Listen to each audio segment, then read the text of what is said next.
Hello दोस्तों, नमस्कार। हमारा चैप्टर चल रहा है प्रॉफिट एंड लॉस, लाभ तथा हानि। इसमें अब तक हमारी क्लास 10 हो चुकी है। ये हमारी क्लास 11 है। अगर आप लोगों ने पिछली क्लास नहीं देखी है तो पिछली क्लास का लिंक हमने यहाँ आई बटन में लगाया हुआ है, वहाँ से जाके आप बड़े आराम से पिछली क्लास देख सकते हैं। तो चलिए शुरू करते हैं हमारी आज की क्लास। हमारा क्वेश्चन नंबर 1 है, एक दुकानदार 24 बॉल के अंकित मूल्य पर 30 बॉल खरीदता है। अगर वह ग्राहक को बॉल अंकित मूल्य पर बेचता है तो उसका लाभ प्रतिशत ज्ञात कीजिए। ऑप्शन ए है हमारा 20%, बी है हमारा 25%, सी है हमारा 33 सही 1/3% एंड डी है हमारा 40%। ऑप्शन दिए गए हैं, क्वेश्चन को पढ़िए, इसकी भाषा को समझने का प्रयास करिए और क्वेश्चन को सॉल्व भी करिए।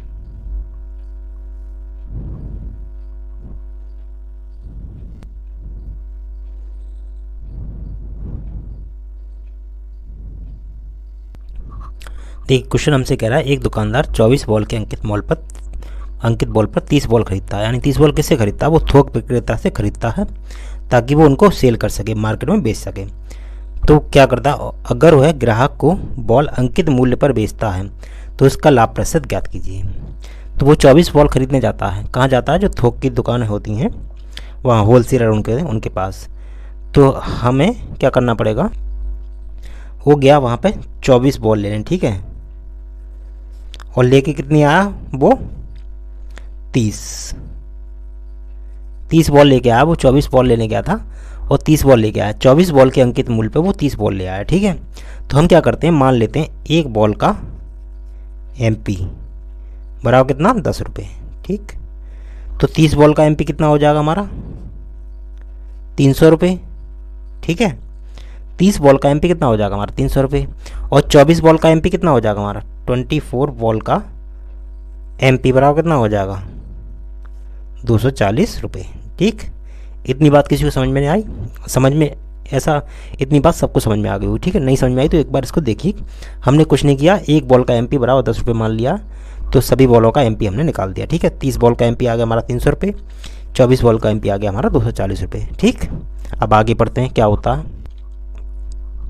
अब वो आगे कहता, अगर वह ग्राहक को बॉल अंकित मूल्य पर बेचे, यानी कि बॉल वो कितने में खरीद के लाया, 24 बॉल के अंकित मूल्य पे, यानी कि कितने में खरीद के लाया, 240 में। तो ये क्या हो जाएगा, वो किस पे बेचेगा, अंकित मूल्य, यानी कि ये क्या, एमपी, 24 बॉल का एमपी क्या, इसी पे खरीद के लाया। अब बॉलों को वो अंकित मूल्य पर बेचेगा, ठीक है। तो सीपी कितना हो जाएगा हमारा, 240, इतने में वो बॉलों को खरीद के लाया, ठीक। कितने में खरीद के लाया, 240 में, ये हो जाएगा हमारा सीपी। अब बेचने की बात क्या कर रहा है, वो बॉल के अंकित मूल्य पे। तो एक बॉल का अंकित मूल्य कितना, 10 रुपये। तो 30 बॉल का अंकित मूल्य कितना, 300 रुपये। तो ये 300 रुपये क्या हो जाएगा हमारा एसपी हो जाएगा, 300 रुपये। ये एसपी क्यों हो जाएगा, इस बात को समझिए। देखिए, एसपी इसलिए हो जाएगा, उसने कहा है अगर वह ग्राहक को बॉल अंकित मूल्य पर बेचे, तो वो खरीद के लाया है 24 बॉल के अंकित मूल्य पर 30 बॉल खरीद लाया है। यानी कि जितना 24 बॉल का अंकित मूल्य है उतने में 30 बॉल खरीद लाया है, 6 बॉल ज़्यादा खरीद लाया है, ठीक है। तो हमने माना एक बॉल का अंकित मूल्य बराबर 10 रुपये, तो 30 बॉल का अंकित मूल्य कितना होगा, 300 रुपये। इसी पर वो वस्तुओं को बेचने की बात कर रहा है, ठीक। तो उसका लाभ प्रतिशत हमसे पूछा है, ठीक। तो लाभ प्रतिशत कितना होगा, ये सीपी है, ये एसपी है। लाभ कितने का होगा, यानी कि एसपी हमारा 300 में से 240 किया कितना, 60 का क्या हुआ, प्रॉफिट। अब यहाँ से निकाल देंगे प्रॉफिट परसेंट, 60 बटे लाभ हानि किस पे निकालते हैं, सीपी पे, 224 गुणा 100, 6 चक 24, 4 से काटेंगे 25 बार, यानी कितना आया हमारा 25%। प्रॉफिट परसेंट कितना आया, 25%। एक बार इसको देख लीजिए, समझ लीजिए सॉल्यूशन में क्या हुआ है, ठीक है। ना समझ में आए तो इसको एक बार दोबारा से वीडियो बैक करके क्वेश्चन दोबारा से देखिए, ठीक।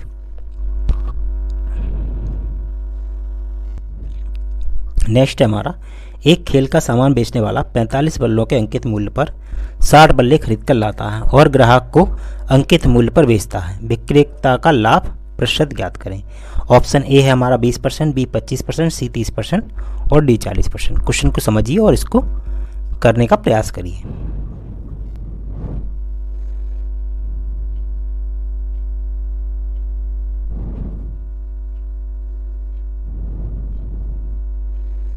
देखिए, वो हमसे कह रहा है एक बॉल के अंकित मूल्य पर वो 45 बल्लों के अंकित मूल्य पर 60 बल्ले खरीद के लाता है, यानी कि उसे लेके आने थे 45 बैट। लेके कितने लेके आता है वो 60, किस पे 45 बल्लों के अंकित मूल्य पर 60 बल्ले खरीद कर लाता है, ठीक है।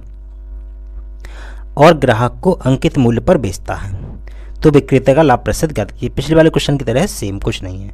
तो हम मान लेते हैं एक बैट का MP बराबर मान लेते हैं हम 10 रुपये, ठीक। तो हमारा 60 बैट का 60 बल्लों का MP कितना हो जाएगा हमारा 600 रुपये, ठीक है। और हमारा 45 बैट का MP कितना हो जाएगा, 45 बैट का MP कितना हो जाएगा हमारा 450 रुपये। वो कितने में खरीद के ला रहा, 45 बल्लों के MP पर, यानी कि 45 बल्लों के मार्क प्राइस पर 60 MP खरीद, यानी कि वो 450 रुपये पेमेंट करके आ रहा है। तो ये 450 क्या हो जाएगा हमारा CP। जितने में कोई वस्तु खरीद के लाता है उसे हम CP मानते हैं, हर क्वेश्चन में आपको बताते हैं, यानी कि 450 रुपये। और बेच कितने में रहा है वो अंकित मूल्य पे, यानी कि एक बल्ले का अंकित मूल्य कितना 10 रुपये। तो वो कितने लेके आया 60 बल्ले, तो 60 बल्लों का अंकित मूल्य कितना 600 रुपये, यानी कि जिस पे वो बेच रहा है, यानी कि वो कितने बेच रहा है 600 रुपये। तो ये क्या हो जाएगा हमारा SP हो जाएगा, जहाँ बेचने की बात हो गई वो SP हो गया, यानी सेलिंग प्राइस 600 रुपये, ठीक। अब यहाँ देखते हैं लाभ हुआ कि हानि हुई। लाभ होगा, निश्चित सी बात है। 600 में से हम 450 माइनस करेंगे, कितना 0, 10 में से 5 गया 5, यानी कि 5 में से 4 गया 1, यानी कितने का लाभ हुआ उसको 150 का। 150 का क्या हुआ उसको प्रॉफिट, ठीक है। अब ये P है हमारा, प्रॉफिट परसेंट निकाल देंगे। 150 का लाभ हुआ कितने पर, CP कितना हमारा 450, लाभ हानि किस पे होता है CP पे इंटू 100, 0 0 15 या 45, 1/3 की फ्रैक्शन होती है 33 सही 1/3%, ठीक। ठीक है, कोई दिक्कत इस क्वेश्चन में? चलिए समझ में आ गया होगा, एक टाइप के 2 क्वेश्चन हो गए। अब देखते हैं हमारा नेक्स्ट क्वेश्चन। नेक्स्ट है हमारा, समान क्रय मूल्य वाले 15 पेन को 420 प्रति पेन की दर से बेचने पर 3 पेन के क्रय मूल्य के बराबर लाभ होता है। एक पेन का क्रय मूल्य ज्ञात करें, ठीक। इसके ऑप्शन है आपके 350 रुपये, 300 रुपये, 400 रुपये और 450 रुपये, ठीक है। क्वेश्चन की भाषा को समझिए, फिर सॉल्व करने का प्रयास करिए। देखिए क्वेश्चन वो कह रहा है हमसे 15 पेन को 420 प्रति पेन की दर से बेचने पर 3 पेन के क्रय मूल्य के बराबर लाभ होता है।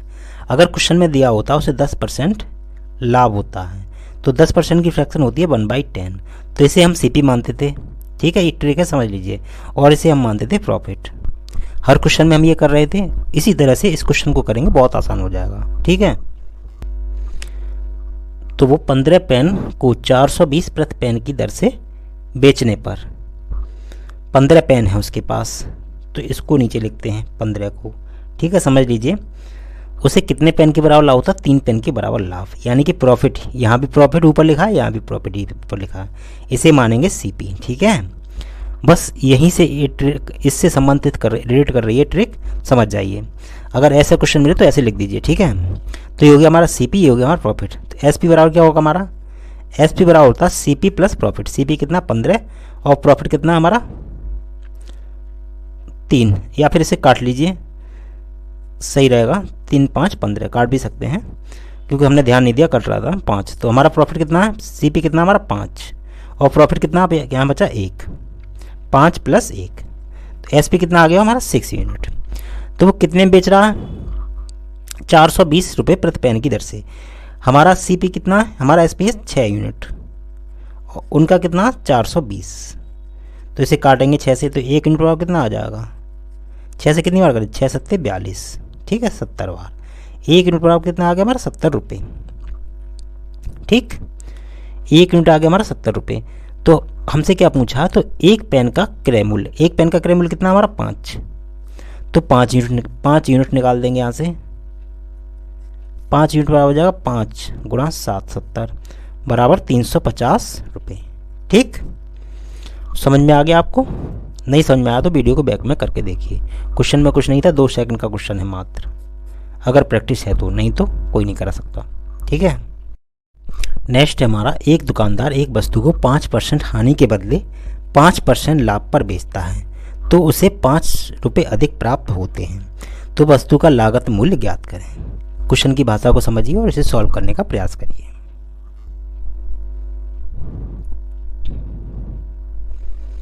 देखिए वो हमसे कह रहा है, हम मान लेते हैं सीपी, उसका सीपी कितना 100 रुपये, ठीक है। तो वो क्या कह रहा है 5% हानि। 5% हानि का मतलब है 95, 100 में से 5 के बदले 5% लाभ यानी कि 105। 5% लाभ का मतलब क्या होगा 105। अब क्या करेंगे, इनका लेंगे ना डिफरेंस।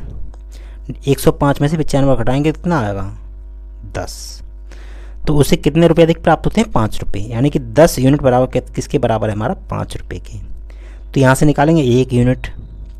1 यूनिट कितना हो जाएगा 5/10, उधर जाके उसमें हो जाएगा 1/2 बराबर 1/2। तो उसने पूछा है तो वस्तु का लागत मूल्य ज्ञात करें।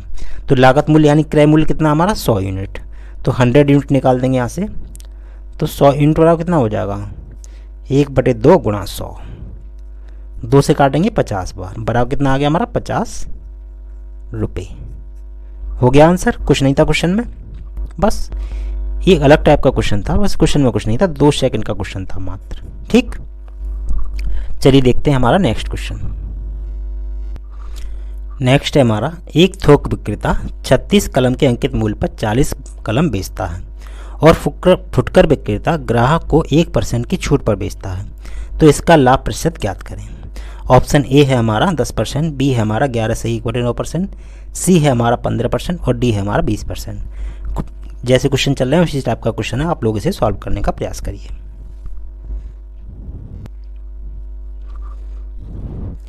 देखिए वो क्या कह रहा है हमसे, वो 36 पेन के अंकित मूल्य पर 40 पेन बेचता है, यानी कि 36 पेन के अंकित मूल्य पर कितने 40 पेन बेचता है और फुटकर विक्रेता ग्राहक को 1% की छूट देता है, ठीक है। तो हम मान लेते हैं क्या एक पेन का MP बराबर कितना 10 रुपये, ठीक है। तो हमारा 40 पेन का MP कितना हो जाएगा हमारा 400 रुपये, और हमारा 36 पेन का MP कितना हो जाएगा हमारा बराबर 360 रुपये। ठीक, इतनी बात सबको समझ में आ गई होगी, इसमें कुछ नहीं है, ठीक है। अब आगे चलते हैं। आगे वो कह रहा है और फुटकर विक्रेता ग्राहक को 1% की छूट पर बेचता है, यानी कि 1% की छूट पर। तो 36 पेन का MP हमारा कितना 360 और 40 पेन का MP कितना होगा 400।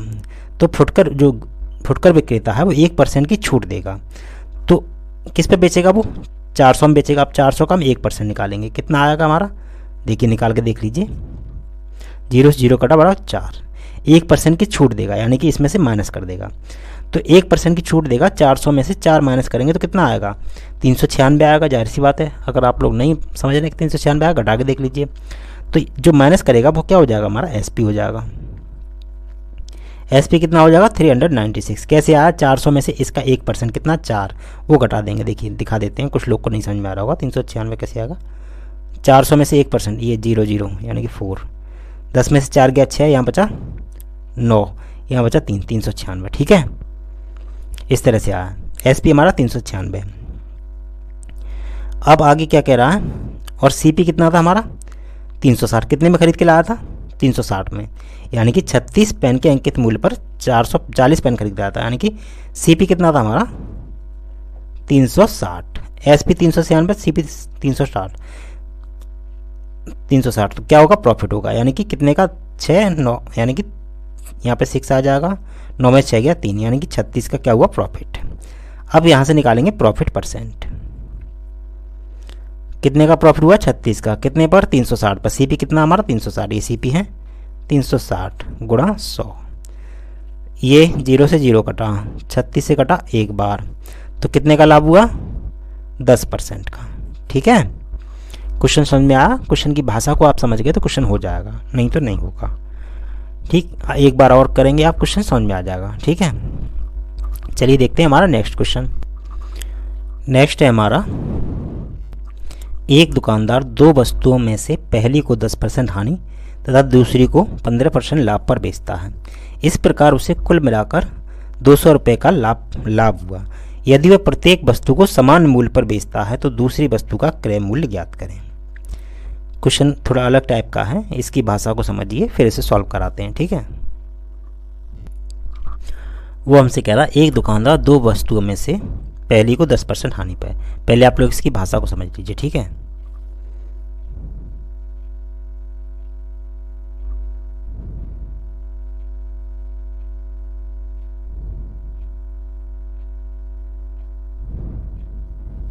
देखिए, एक दुकानदार दो वस्तुओं में से पहली को 10% हानि पर, तो यहाँ हम लिख लेते हैं फर्स्ट, पहली वस्तु के लिए, ठीक है। पहली को 10% हानि, यानी 10% की फ्रैक्शन क्या होती है हमारी 1/10। ये हो गया हमारा सीपी और ये हो गया हमारा लॉस, ठीक है। तो सीपी कितना हो गया हमारा 10 और लॉस कितना का हो गया हमारा 1 का। लॉस है तो माइनस का चिन्ह लगा देंगे। तो एसपी कितना हो जाएगा, एसपी होता है हमारा सीपी माइनस लॉस, यही तो होता है। अगर लॉस की स्थिति में हमारा सीपी एसपी छोटा होता तो सीपी कितना हमारा 10 में से 1 गया 9, ये हो गया हमारा एसपी। अब आती है हमारी दूसरी वस्तु की बात। पहली को 10% हानि तथा दूसरी को 15% लाभ पर, यहाँ लिख लेते हैं हमारी सेकंड वस्तु होगी। इसको 15% लाभ पर, यानी कि 15% की फ्रैक्शन क्या होती है हमारी 15% की फ्रैक्शन होती है हमारी 5 तिया 15 और 5 दूनी 10, 3/20, ठीक है। तो 15% लाभ, ये हो गया हमारा सीपी और ये हो गया हमारा प्रॉफिट। सीपी कितना हमारा 20, प्रॉफिट कितना हमारा 3 का। तो एसपी कितना होता है सीपी प्लस प्रॉफिट, एसपी यही तो होता है सीपी प्लस प्रॉफिट, यानी कि सीपी कितना हमारा 20 और 3 23, प्रॉफिट 23 3 का, ठीक है। अब उसने क्या कहा है, इस प्रकार उसे कुल मिलाकर 200 रुपये का लाभ हुआ यदि वह प्रत्येक वस्तु को समान मूल्य पर बेचता है। समान मूल्य पर, यानी कि प्रत्येक वस्तु को समान मूल्य पर बेचता है। तो हम क्या करेंगे, एसपी बराबर कर देंगे।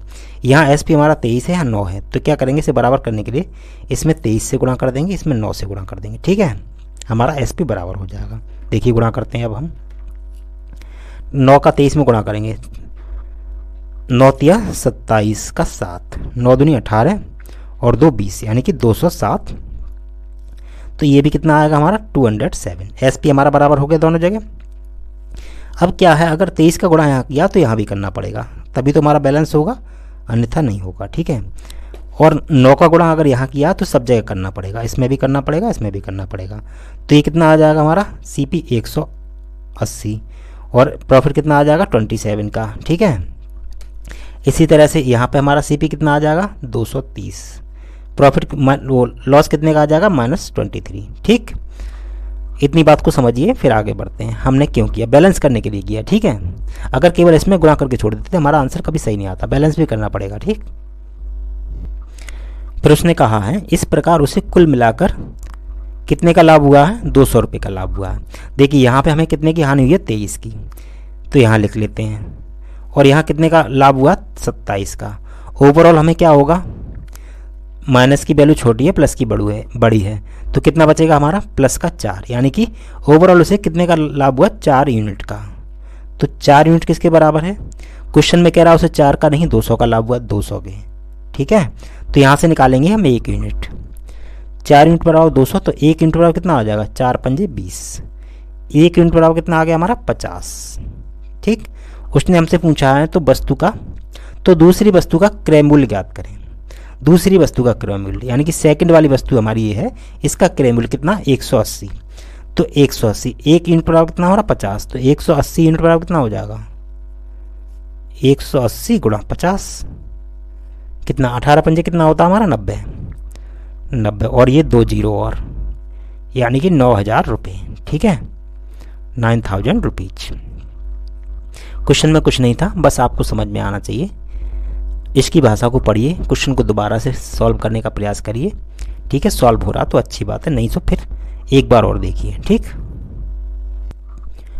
नेक्स्ट है हमारा, 2 घड़ियों में से प्रत्येक को समान विक्रय मूल्य पर बेचा जाता है यदि पहली को 20% हानि तथा दूसरी को 60% लाभ पर बेचा जाता है। यदि उनके क्रय मूल्यों का अंतर 1250 रुपये हो तो प्रत्येक वस्तु का विक्रय मूल्य ज्ञात करो, ठीक है। क्वेश्चन की भाषा को आप लोग समझिए, फिर उसके बाद इसका सॉल्यूशन करते हैं। पिछले क्वेश्चन की तरह सेम टू सेम आप सॉल्व करने का प्रयास भी कर सकते हैं, ठीक है। और अगर आप पिछला क्वेश्चन नहीं समझ आया तो इसे ध्यान से देखिएगा, ठीक है।